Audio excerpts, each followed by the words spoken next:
there is a problem going on in the world.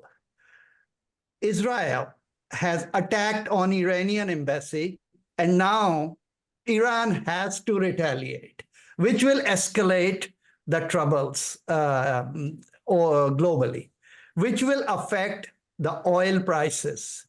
Oil prices go up. Pakistan's economy, which is heavily dependent on the prices they set for a year or so of oil prices, it will go up more than they want.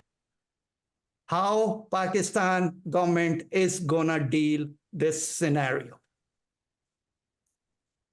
Thank you, Dr. Maspa. Well, you see, the global financial crisis because of oil prices is not new. It has been going on since the Ukraine war started, and everybody thought that it might be a stop-start kind of thing, and it will go away maybe within a couple of months, but we are sitting at something like a couple of years now, and it has not stopped yet. And in fact, neither it is escalating. And now, as you can see, the Israel-Iran issue is escalating.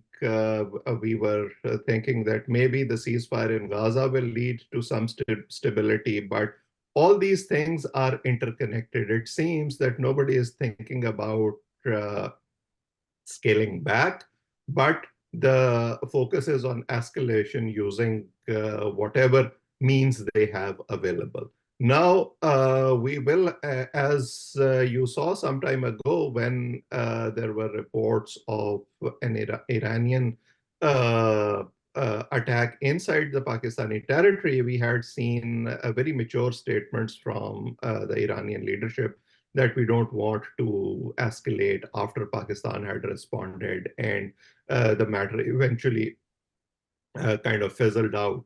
Now we'll have to see, because after years of grandstanding and making those aggressive statements, Israel has finally done what they had always threatened to do.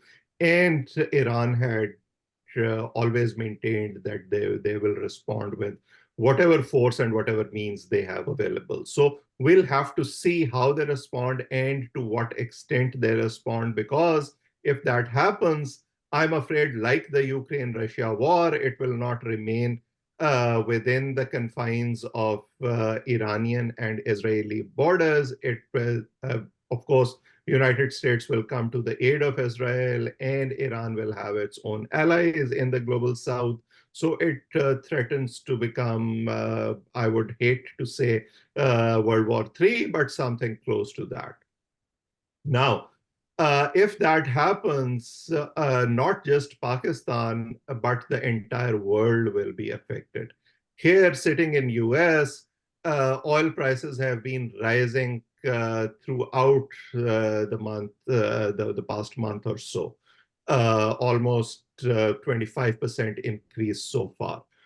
That affects the groceries and all supply chain that you can think of. Pakistan is a very small fish in the global supply system, but Pakistan is, of course, affected by this surge in prices and disruption in oil supply, because Pakistan is already battling a financial depression. Other countries like United States, etc., have means to overcome that, or at least give some sort of subsidy to their people. Pakistani government does not have that luxury yet. So if it escalates, going back to the premise of your question, I don't see Pakistan I would say, in a rosy situation, something that they were thinking that after election, they might be able to overcome some of those financial challenges. I only see them aggravating. Mm-hmm.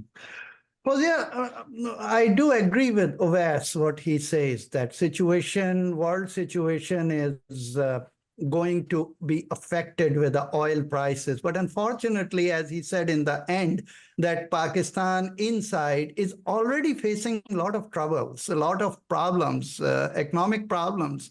And for Pakistan, because see, one Pakistani, when I talk to people over there, they don't care what are the oil prices in US or in India or in Bangladesh. They don't care. They say, I cannot pay my bills. I mean, I have some people whom I am in touch all the time, and they just have one motorcycle to go to work and coming home. So they say that for us it is getting more and more difficult, and they don't have solution for that. They say if oil prices, if things get towards worsening, I don't know what to do. So it's very sad when I talk to them. I mean, financially I can help them, but for a very short time. But long run, they want to survive and they don't want to get help. Like there is some sort of self, this thing that they don't want to take money from friends and families and other people. So how you say that? See, Doctor, there are two sides of, or there are two angles with which I would like to address this. Number one is regional geopolitical situation. Pakistan, by virtue of the geographic location, has always, uh, capitalized and profited out of its positioning, because as the world was resettling, realigning, we saw that we had opportunities to have stronger allies that could help our economy out. We've seen that. Post Afghanistan fallout and Ukrainian war, and then COVID into it. Things were into another, tornado swing also. It was moving. And then we saw that come back again